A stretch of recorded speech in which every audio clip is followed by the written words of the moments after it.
It starts like any other delivery. A motorbike slows outside a quiet apartment building just after 9:18 p.m. The rider checks his phone unit 3B. Paid in full, no contact delivery. He places the warm bag of food at the door, takes a confirmation photo, and leaves. Nothing unusual. Another routine order completed. But the person who placed it had already been reported missing days earlier. And yet, the orders didn't stop.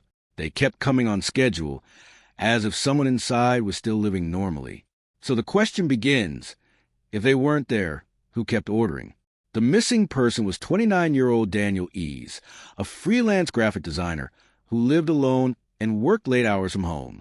His life followed a quiet routine, and food delivery was part of it. His order history showed consistency: same apps, same meals, same time window most nights. Daniel was last seen on a Thursday. At 6:42 p.m., he sent a routine work email. At 7:03 p.m., his phone connected to his home Wi-Fi. At 7:19 p.m., he opened a food delivery app but placed no order. That was his final confirmed activity. When he didn't respond over the next few days, concern grew slowly. By Monday, a friend visited his apartment, found it locked, and reported him missing. There were no signs of forced entry, no visible struggle, and his belongings remained in place. Everything suggested he might still be inside, and reinforcing that illusion, his food delivery account was still active. The first order after his disappearance was placed Friday night, less than a day later. Then another on Saturday, Sunday, and Monday. Each order followed the same pattern placed between 8:45 and 9:30 p.m., matching his usual routine. The meals were familiar, consistent with his past preferences. Payments went through a saved card without issue. From the outside, nothing seemed wrong. Investigators accessed his delivery accounts and confirmed the pattern.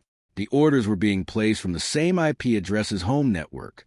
That meant whoever was ordering was inside the apartment. Delivery drivers reported no interaction, just instructions to leave the food at the door. Photos showed a closed door each time, though in 2 instances it appeared slightly ajar. Surveillance footage from the building showed Daniel entering on Thursday evening and never leaving. But another figure appeared in the footage late Friday night, exiting the stairwell near his floor. The person appeared again on Saturday and Sunday, always leaving late at night, never entering. That meant they had already been inside. A deeper search of the apartment revealed a second set of fingerprints on the interior door handle and evidence of another device connecting briefly to Daniel's Wi-Fi just long enough to place orders. The activity was controlled and deliberate. The food orders were not random. They created the appearance that Daniel was still alive and maintaining his routine. The breakthrough came from financial records. Small, consistent transactions began the same night as the first order.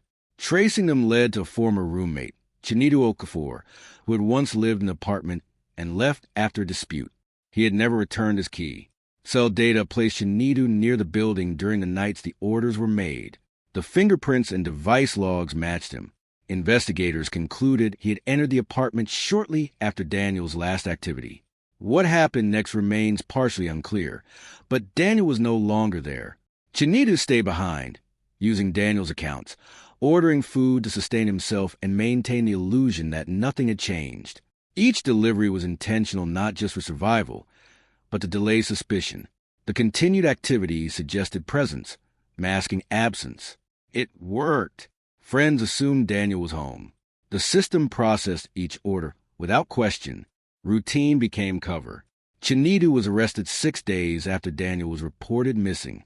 He was found inside the apartment, surrounded by delivery containers and receipts.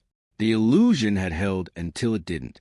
In the end, it wasn't silence that revealed the truth, but activity that continued when it shouldn't have. The pattern exposed everything. What seemed normal became evidence, and the case left behind a chilling realization. In a world driven by digital behavior, presence can be faked. The orders kept coming until the truth finally did.